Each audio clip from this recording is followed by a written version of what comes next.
Okay, let's get started on number 21. Should be able to go through these more quickly since things are getting explained, and then we can just put them to work. So this, first we need to make sure it's a proper rational expression. It is degree 3, degree 2. Next we need to, well, this is already factored, isn't it? This is factored as much as it can be. I can't even factor this any more than it is. So this is going to be equal to a over x. Now I'm going to do something else that might be confusing, just like I did in the previous video with the repeated linear factor. I have a quadratic factor here. So what I need to do, instead of just putting b over x squared plus 1, I need to put bx plus c. And why is that? Because, again, I might find out that I don't need this b and that it's 0 and that I just have a constant over x squared plus 1. But it's possible that the fractions that it takes to add together to make this guy right here, this might be the proper fraction or the proper rational expression where there's an x term in the top. Okay, if I did all my work and I found out, I could possibly do all my work and find out, like x is equal to b. Well, that's no good because x can't just be one value. It can't just be x equals b. B needs to be like b is just one number. X is this variable. It can be several different numbers, and when we say that x is just equal to b, then we're limiting it, and we don't want to limit x. So the short answer is that we just need to include all possibilities again. Okay. So next we're going to multiply it by the common denominator on both sides, and since this is so short, I'm going to just write it, just for the sake of saving space, over here. So multiply by the common denominator, we're going to wind up with x squared minus 1 equals a times x squared plus 1 plus bx plus c times x. Okay, and let's see, let's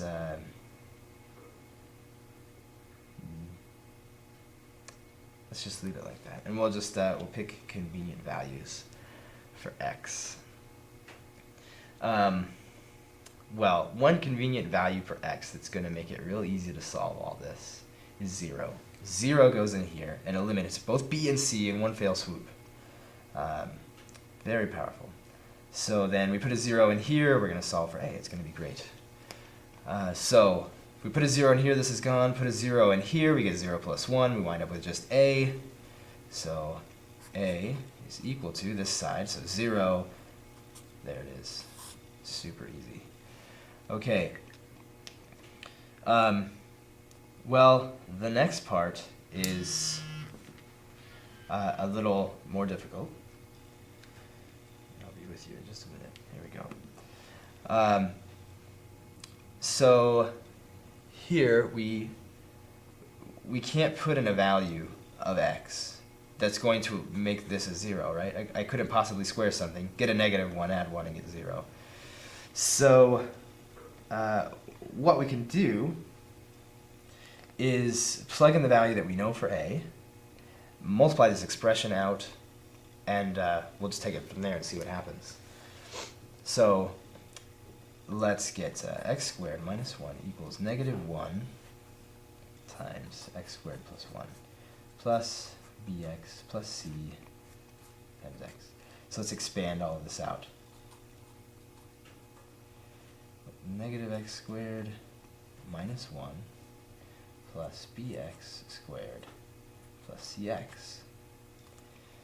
Now, x squared minus 1 is equal to, so let's collect these terms. We'll have a b minus 1 times x squared. You can see that if I collect these x squared terms, this is what I'll wind up with, plus a c minus 1 times x. You can see that if I multiply this out, I'll wind up with a positive bx, a negative x squared, a positive cx, and a negative x. Oh, this is a negative 1. So this is just going to be cx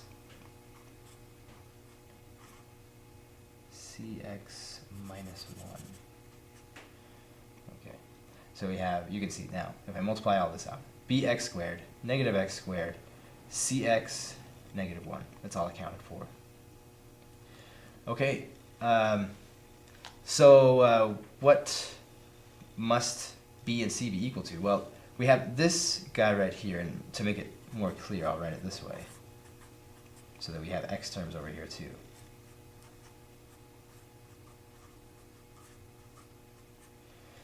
We have this polynomial and this polynomial.